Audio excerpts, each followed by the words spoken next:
रोजच्या वापरातील गव्हाच्या पिठापासून अगदी खमंग, खुसखुशीत, तिखट मिठाच्या पुऱ्या कशा बनवायच्या ते बघणार आहोत. नेहमीप्रमाणेच रेसिपी एकदम साधी सोपी आहे. त्यासाठी व्हिडिओ जो आहे तो शेवटपर्यंत नक्की बघा. नमस्कार, सोपी रेसिपीमध्ये तुम्हा सर्वांचं खूप खूप मनापासून स्वागत आहे. आज आपण गव्हाच्या पिठापासून तिखट पुऱ्या कशा बनवायच्या ते बघणार आहेत. या पुऱ्या तुम्ही चहाबरोबर खाऊ शकता किंवा कॉफीबरोबर. मधल्या वेळेत जर काही चटपटीत खाण्याची इच्छा झाली असेल तर ही पुरी तुम्ही नक्की खाऊ शकता. तर बघा किती छान अशी मस्त ही पुरी आपली टम्म फुगली आहे आणि अजिबात तेलकटसुद्धा झालेली नाही. थंड जर झाल्या तर या पुऱ्या अगदी खुसखुशीत लागतात. नेहमीप्रमाणेच रेसिपी एकदम साधी सोपी आहे. व्हिडिओ शेवटपर्यंत नक्की बघा आणि व्हिडिओ जर आवडला असेल तर माझ्या चॅनलला प्लीज सबस्क्राईब आणि लाईक करा. सोबतच बेल आयकॉनवर क्लिक करा. चला तर मग वेळ न घालवता रेसिपीला सुरुवात करूया. आता सगळ्यात अगोदर इथे मी एक छोटंसं पातेलं घेतलं आहे आणि त्यामध्ये आपण 2 वाटी गव्हाचं पीठ टाकून घेऊयात. तर इथे तुम्ही मल्टीग्रेनचं सुद्धा पीठ वापरू शकता. मल्टीग्रेनचं पीठ कसं बनवायचं याची सुद्धा रेसिपी मी अगोदरच अपलोड केलेली आहे. 2 वाटी गव्हाच्या पिठासाठी 1 वाटी आपण बेसन पीठ वापरणार आहोत. जे तुम्ही याऐवजी इथे बाजरीचं पीठ वापरू शकता किंवा दुसरं ज्वारीचं पीठसुद्धा वापरू शकता. आता यामध्ये आपण चवीपुरतं मीठ टाकून घेऊयात.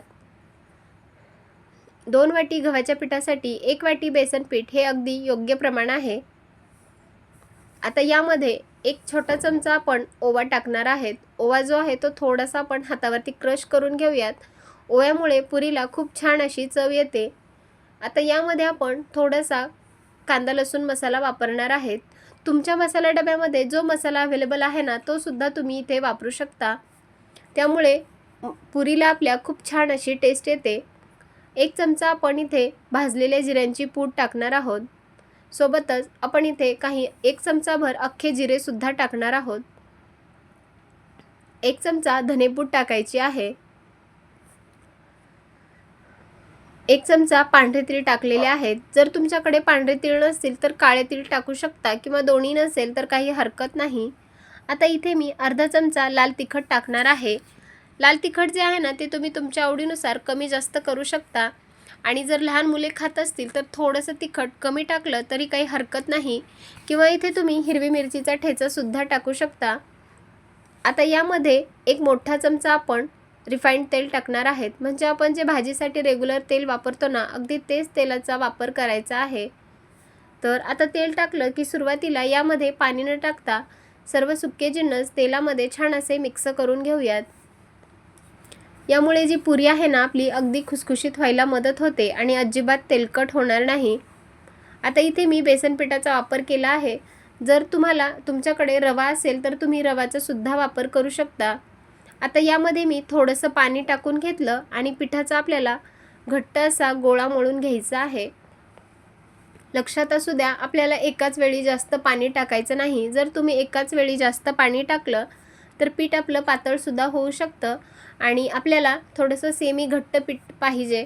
तर जास्त घट्टही करायचं नाही आणि अगदीच पातळसुद्धा हे पीठ करायचं नाही. इथे बघू शकता तुम्ही आपण पिठाचा छान असा मध्यम आकारामध्ये हा गोळा मळून तयार केलेला आहे. जास्त घट्टही नाही आणि अगदीच पातळही नाही.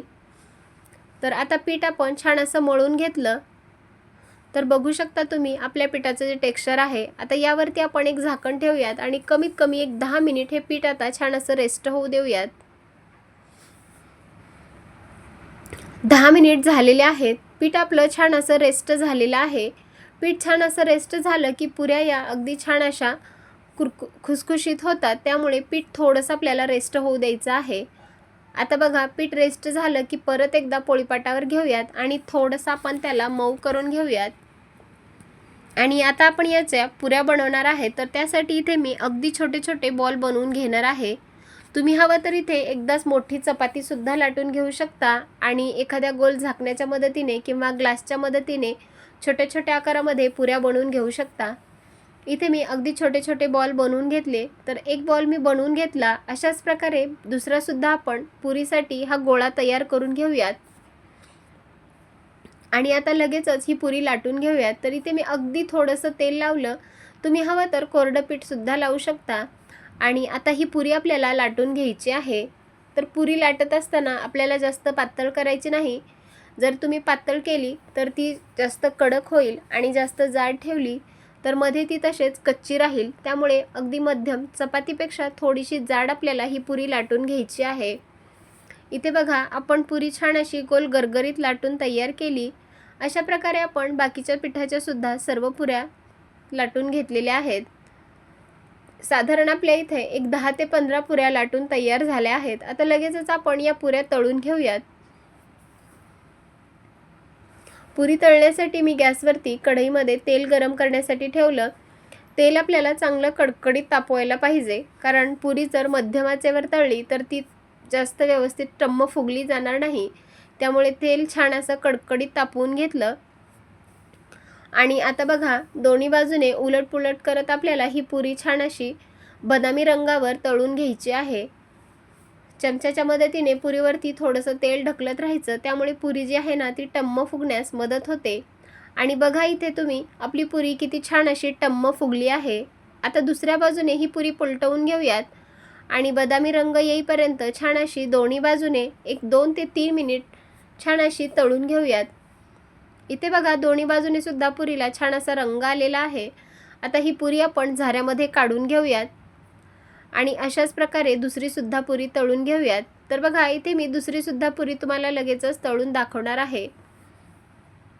अगदी 2 ते 3 मिनिटांमध्ये दोन्ही बाजूने उलटपुलट करत ही पुरी आपल्याला तळून घ्यायची आहे. तर बघू शकता तुम्ही दुसरी सुद्धा पुरी आपली किती छान अशी टम्म फुगली आणि हिला सुद्धा रंग किती मस्त असा आलेला आहे. तर जास्त वेळ सुद्धा आपल्याला ही पुरी तळायची नाही, कारण यामध्ये आपण बेसन पिठाचा वापर केला. त्यामुळे थोडासा पटकन हिला लालसर रंग येतो. आता बघा इथे आपण सर्व पुऱ्या ज्या आहेत ना त्या तळून तयार केलेल्या आहेत. अजिबात तेलकट झालेल्या नाहीत आणि खायला सुद्धा खूपच छान अशी याची चव झाली आहे. या पुऱ्या तुम्ही हवं तर हवाबंद डब्यामध्ये एक 8 ते 10 दिवस आरामात टिकतात. चहाबरोबर खाऊ शकता, कॉफीबरोबर खाऊ शकता किंवा बटाट्याच्या भाजीबरोबर किंवा वेगवेगळ्या प्रकारच्या चटण्या असतील तर त्याबरोबर सुद्धा खायला या पुऱ्या खूपच छान लागतात. किंवा जर तुम्ही मधल्या वेळेत जर काही चटपटीत खाण्याची इच्छा झाली असेल तर या पुऱ्या तुम्ही नुसत्याच अशा सुद्धा खाऊ शकतात.